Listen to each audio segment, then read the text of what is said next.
Washington DC, capitale des États-Unis, où le pouvoir se manifeste à chaque coin de rue, dans chaque bâtiment imposant aux colonnes blanches, dans chaque voiture aux vitres teintées glissant silencieusement vers des réunions confidentielles. Ici, les décisions façonnant le monde se prennent dans des bureaux feutrés aux lustres éclatants, tandis que des hommes et des femmes en costume traversent les avenues larges, absorbés dans des conversations où se joue l'avenir de la nation. Ce matin-là, l'air était frais et chargé d'une tension habituelle, celle d'une ville où la politique et la stratégie militaire dictent le tempo. Dans l'un des hôtels les plus prestigieux du centre-ville, un événement de premier plan venait de s'achever. La conférence annuelle sur la sécurité nationale, un sommet où se réunissaient généraux, hauts responsables du renseignement et figures influentes du gouvernement, avait vu défiler les esprits les plus affûtés du pays. Parmi eux, le général Marcus Caldwell, commandant en chef des forces armées américaines. Âgé de 54 ans, Marcus Caldwell était une légende vivante dans les cercles militaires. Son nom inspirait à la fois respect et admiration. Il était de ceux qui avaient gravé leur place dans l'histoire, non pas par le favoritisme ou l'héritage, mais par la persévérance, l'intelligence et une maîtrise stratégique hors du commun. Fils d'un vétéran de la guerre du Vietnam et d'une infirmière militaire, il avait grandi dans la rigueur et la discipline. Dès son plus jeune âge, il avait appris la valeur du travail acharné et du dévouement. Mais surtout, il avait appris que pour un homme noir en Amérique, même porter un uniforme ne garantissait pas le respect. Son parcours militaire était irréprochable. Diplômé de West Point avec les honneurs, il avait servi dans les conflits les plus sensibles des 30 dernières années. Ses décisions stratégiques avaient sauvé des milliers de vies sur le terrain. Il avait négocié avec des chefs d'État étrangers, conseillé des présidents, dirigé des opérations clandestines dont seuls quelques initiés connaissaient l'existence. Aujourd'hui, il était à la tête des forces armées des États-Unis, un poste qu'il occupait avec un mélange d'autorité et de sagesse. Et pourtant, malgré son statut, malgré ses médailles, malgré les services qu'il avait rendus à son pays, aux yeux de certains, il n'était encore qu'un homme noir. La conférence venait de se terminer, et les invités de marque quittaient l'hôtel en petits groupes, accompagnés de leurs assistants et de leurs équipes de sécurité. L'hôtel, un établissement 5 étoiles dont les lustres en cristal illuminaient le hall, avait accueilli des discussions confidentielles et des accords stratégiques à huis clos. Marcus Caldwell descendit les marches de marbre, son attaché militaire à ses côtés, discutant calmement des points abordés durant la réunion. L'homme qui l'accompagnait, le lieutenant-colonel Richard Meyer, était un officier blanc d'une quarantaine d'années, fidèle collaborateur du général depuis plusieurs années. Tous deux avançaient d'un pas mesuré, serein, reflétant la discipline inhérente à leur profession. À quelques mètres d'eux, une berline blindée noire attendait, moteur tournant. Le chauffeur du général, un sergent aguerri, se tenait à côté du véhicule, prêt à ouvrir la porte à son supérieur. C'est à ce moment précis que l'agent Bradley le remarqua. Bradley était un homme d'une quarantaine d'années, corpulent, avec une réputation sulfureuse qui précédait son nom dans les couloirs du département de police. Son dossier regorgeait d'accusations de discrimination raciale et d'abus de pouvoir, mais il avait toujours su naviguer entre les failles du système. Chaque fois, les enquêtes internes concluaient à un manque de preuves, et ses collègues, bien que conscients de ses méthodes douteuses, préféraient détourner le regard. Ce jour-là, posté à l'entrée de l'hôtel 5 étoiles, Bradley observait les allées et venues des clients avec une attention particulière. Son regard s'arrêta sur un homme noir en costume impeccable, marchant avec une aisance naturelle qui l'irritait sans qu'il ne sache vraiment pourquoi. L'homme était seul, droit, sûr de lui, et cela suffisait pour éveiller ses soupçons. Un noir bien habillé, sortant d'un hôtel de luxe, sans escorte ni bagage? Bradley fronça les sourcils. Cela lui semblait suspect. D'un pas décidé, il quitta son poste et se dirigea vers lui, le torse bombé, le regard dur. Il voulait imposer sa présence avant même d'ouvrir la bouche. « Et, vous » aboya-t-il d'une voix sèche. « Vous faites quoi ici » Marcus Caldwell esserita net. D'un simple mouvement du sourcil, il exprima à la fois sa surprise et son agacement. Il était habitué au regard de travers, aux questions implicites, mais cette approche brutale l'exaspérait. « Excusez-moi » demanda-t-il d'un ton mesuré. Bradley ne prit même pas la peine de répondre à son étonnement. Il s'était planté devant lui comme une barrière de chair et d'uniforme, le menton levé dans un air de défi. « Je vous ai posé une question » reprit-il d'un ton condescendant. « Vous traînez ici pourquoi ? Cet hôtel, c'est pas pour vous. » Le sous-entendu était clair, et Marcus le sentit comme une gifle invisible. Il n'eut pas besoin de tourner la tête pour sentir la tension monter derrière lui. Son attaché militaire, un homme blanc d'une trentaine d'années, fit un pas en avant, prêt à intervenir. « Agent, cet homme est… » Marcus leva la main, l'arrêtant d'un simple geste. Il savait comment ces situations dégénéraient trop facilement, et il n'était pas question de donner à Bradley la moindre excuse pour aller plus loin. « Je sors d'une conférence, agent, » répondit-il avec un calme maîtrisé. « Maintenant, si vous voulez bien me laisser passer. » Bradley ne bougea pas d'un pouce. Il plissa les yeux et balaya du regard les alentours, comme s'il cherchait une raison légitime de le retenir. « Une conférence, hein ?» Il laissa échapper un rictus avant de croiser les bras. « Je vais devoir voir une pièce d'identité. » Marcus sentit son sang battre plus fort dans ses tempes.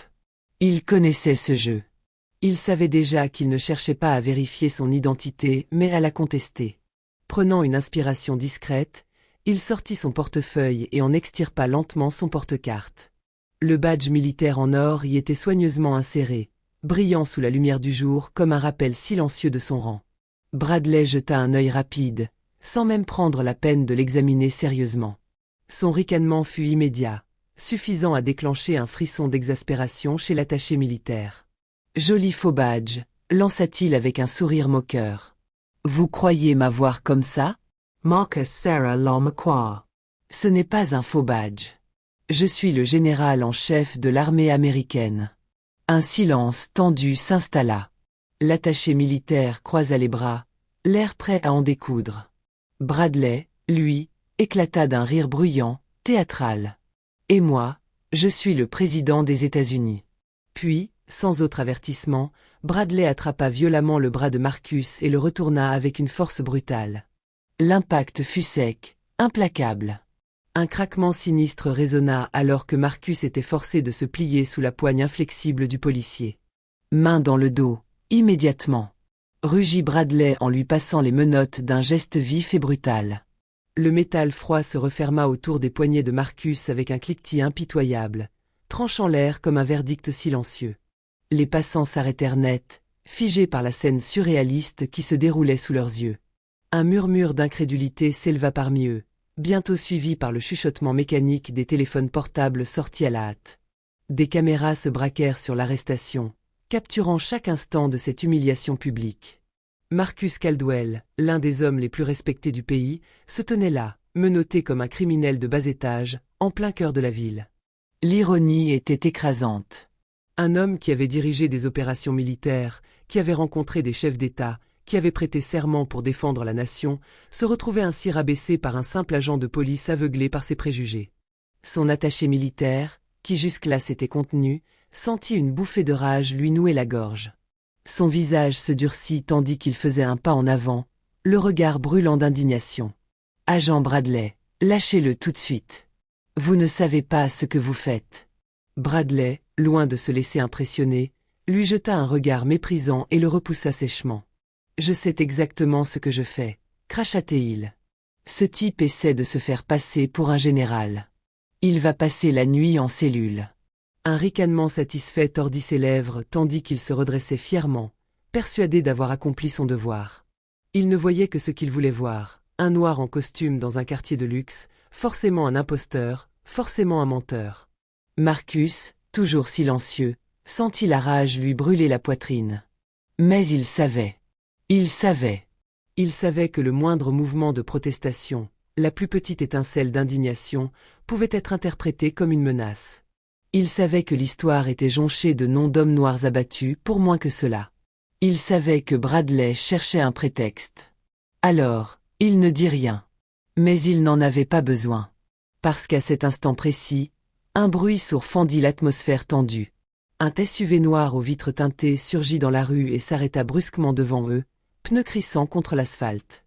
La portière s'ouvrit dans un claquement sec, et deux hommes en uniforme militaire en descendirent rapidement. Le silence s'abattit sur la scène. Puis, une silhouette émergea de l'ombre du véhicule. Un homme en costume sombre, d'une prestance glaciale, s'avança à grands pas.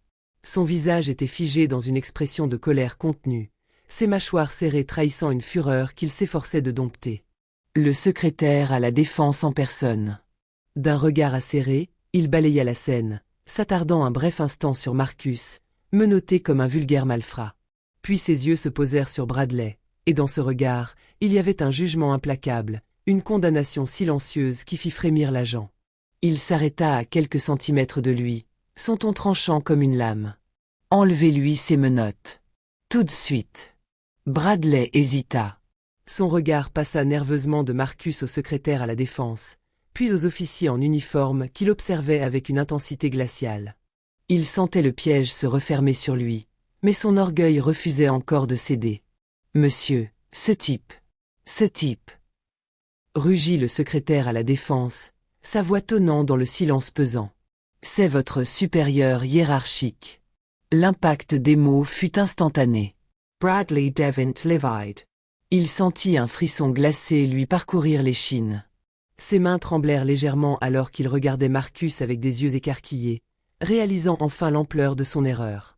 Un silence pesant s'étira, ponctué seulement par les murmures choqués des passants et le clignotement des téléphones qui continuaient d'enregistrer chaque seconde de cette scène humiliante. Finalement, à contre-cœur, Bradley s'exécuta. Il détacha les menottes avec des gestes raides et mal assurés, évitant le regard perçant du général. Marcus Caldwell ne bougea pas immédiatement. Il resta un instant immobile, les poignets endoloris, avant de frotter lentement sa peau marquée par l'acier des menottes. Lorsqu'il leva les yeux vers Bradley, son regard était d'une froideur absolue. « J'ai servi ce pays plus longtemps que vous ne portez cet uniforme, agent Bradley. » Sa voix était basse, mais chaque syllabe était affûtée comme une lame. « J'ai dirigé des hommes sur des terrains où vous ne survivriez pas une seule journée. J'ai pris des décisions qui ont changé le cours de bataille. J'ai représenté cette nation face aux plus grandes puissances du monde. » Il marqua une pause, puis continua d'un ton tranchant. « Et pourtant, tout ce que vous avez vu en moi aujourd'hui, c'est un homme noir suspect. » Bradley déglutit difficilement, incapable de répondre. Autour d'eux, personne ne parlait. L'air était chargé d'une tension écrasante. Le secrétaire à la défense se tourna alors vers un nouvel arrivant. Le chef de la police, haletant, venait d'arriver sur place, le visage blême. « Cet homme doit être suspendu immédiatement, » ordonna-t-il d'un ton glacial. « J'exige un rapport détaillé avant la fin de la journée. » Le chef de la police acquiesça, le front perlé de sueur. Pendant ce temps, la vidéo de l'incident continuait de circuler. En quelques heures, elle devint virale. Les chaînes de télévision diffusèrent en boucle les images du général en chef de l'armée américaine, menotté et humilié en pleine rue par un policier raciste. Les réseaux sociaux s'embrasèrent. Le scandale explosa à l'échelle nationale. Les talk-shows s'en débattirent avec passion. Des voix s'élevèrent de tous les horizons. Certains dénonçaient un abus de pouvoir flagrant, un exemple parfait de discrimination systémique. D'autres tentaient de minimiser l'affaire, mais ils furent vite submergés par l'indignation populaire. Le président des États-Unis lui-même dut intervenir. Il appela personnellement Marcus Caldwell pour lui présenter ses excuses au nom du gouvernement. Mais Marcus savait que les excuses ne suffisaient pas.